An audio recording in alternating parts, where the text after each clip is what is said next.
Okay, so let's get to module 3. So, what I am going to do next few minutes is just show you how what we are going to do in module 3 and how kind of I am going to relate that to module 2, and then the later half of this lecture we will talk about what we did in yesterday's class. Okay. So, what are we doing in this module? We are going to talk about different types of models and interconversion between different types of models, right.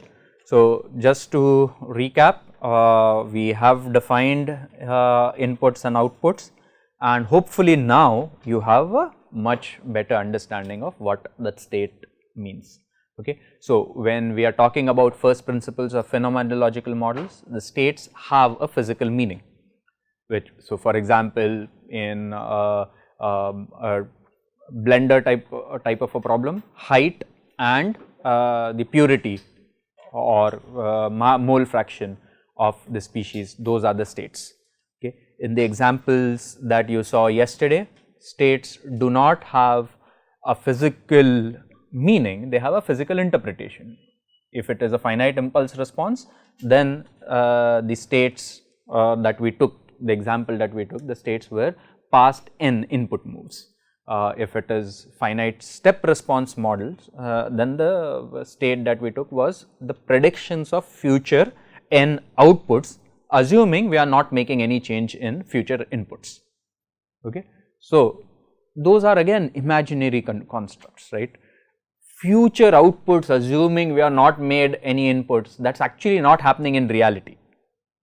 Okay. But that is still something that we have called as a state. If you are talking about transfer function models, then the states would be, let us say, a second order transfer function, then one state would be y, another state would be dy by dt, a third state would be d square y by dt squared, right. So, that is how, well actually it will be y and dy by dt, not d square y by dt squared. That is how the state definitions work. So, you have seen in different types of models, we have different definitions of state, but they are all really modeling the one and the same system, which means at some level, in some way, they are equivalent to each other, and we are going to talk about those equivalences. Okay. And parameters. So, hopefully now you have a better idea of parameters also. So, when it came to say a blender system, the parameters were going to be area of the tank, for example, or the valve coefficient, for example. Those would be the parameters in the case of phenomenological models. What are the parameters in case of the finite impulse response models? H1, H2 up to Hn, those are parameters. S1, S2 up to Sn are parameters of the step response model. So, step coefficients, step response coefficients or impulse response coefficients are the parameters of FSR and FIR models respectively, right. So, hopefully now what we talked about in a little bit abstract sense, you have a much more firmer examples to talk about inputs, outputs, states and parameters. Inputs and outputs are not interchangeable in the sense that if, for example, flow rate is an input, flow rate is an input. Mole fraction is an output, mole fraction is an output, but states, as we saw, can be redefined in various different ways, right. And one way you can also redefine the states is through change of basis using, for example, SVD. And this is again the slide from the first lecture of previous module, and we talked about state space model, we talked about transfer function model, we talked about input output and finite impulse response model, and in this model conversion, not next week, sorry, this week we are going to talk about the model conversions in this module. Okay. And in FIR we talked about impulse response models and separately about step response models. Okay. Although in impulse context I said the state is past n inputs, you can have a step response models with past n inputs as well, not a problem. Okay. And if your aim is monitoring fault detection, you can definitely use one or the other. If your aim is control, again you can use either of them because those are kind of different representations of the same system. It is just more convenient to use the future prediction form that I talked about in yesterday's class. okay, and that is what we are going to stick to, again partially historical reasons. That was what the first DMC algorithm was based on, and that is where I want to connect the thing that I talked about in the 0th module of this course, is I want to follow the breadcrumbs of history a little bit, just because I mean history is also interesting at it kind of tells a story that we can learn from, okay, and that is the aim. Okay. So, recap, these were the various types of models, okay, and the state space model, you had your just x, sorry, not subscript, xk was our state, okay. In input output model, we have again a choice of defining the state, but the input output model was of the form yk equal to summation ai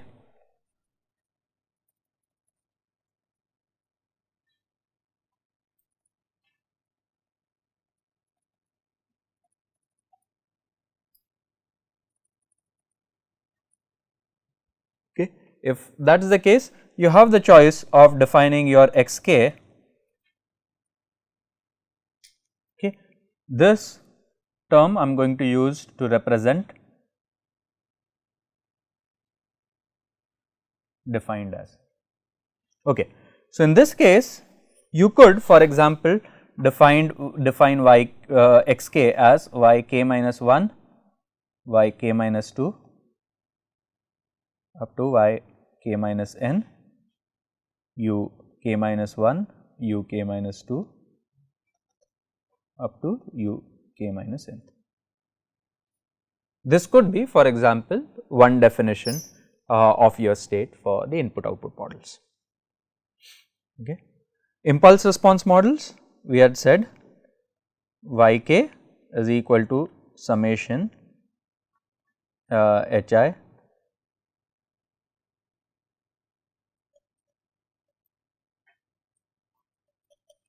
uk minus I, okay.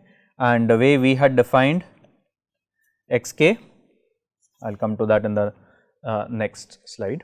And so, in impulse response we had defined xk as the past n inputs, and in step response we had defined xk as future n output predictions, okay. So, in this module what we are going to talk about is, we will take an example, let us say an example of a stirred tank heater, okay. We will talk about a non-linear model,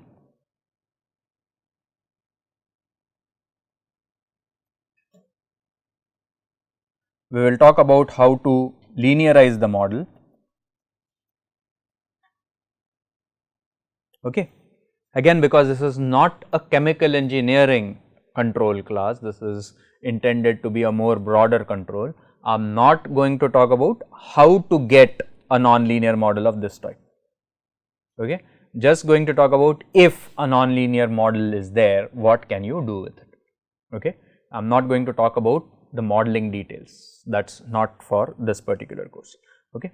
So, when you linearize, how do you get a linear state space model? That is the next thing, that is the other thing that we are going to talk about. Then you have a linear state space model in continuous time, how do you go to discrete time? And again, just recapping what we talked about with discrete time, these are our discrete inputs, what you see over here, right, input here, here, here at time 0, time 1, 2, 3, 4 and so on, okay.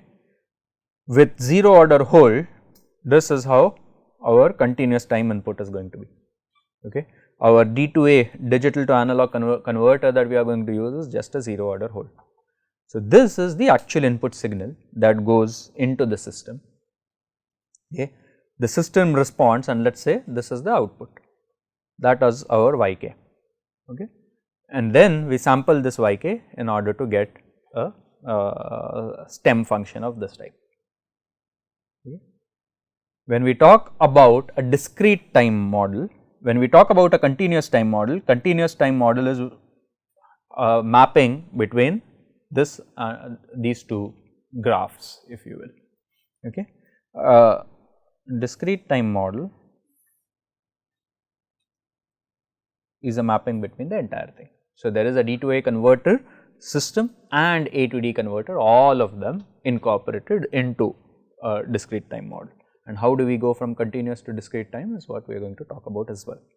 So, that is going to be the plan for the next few lectures, right.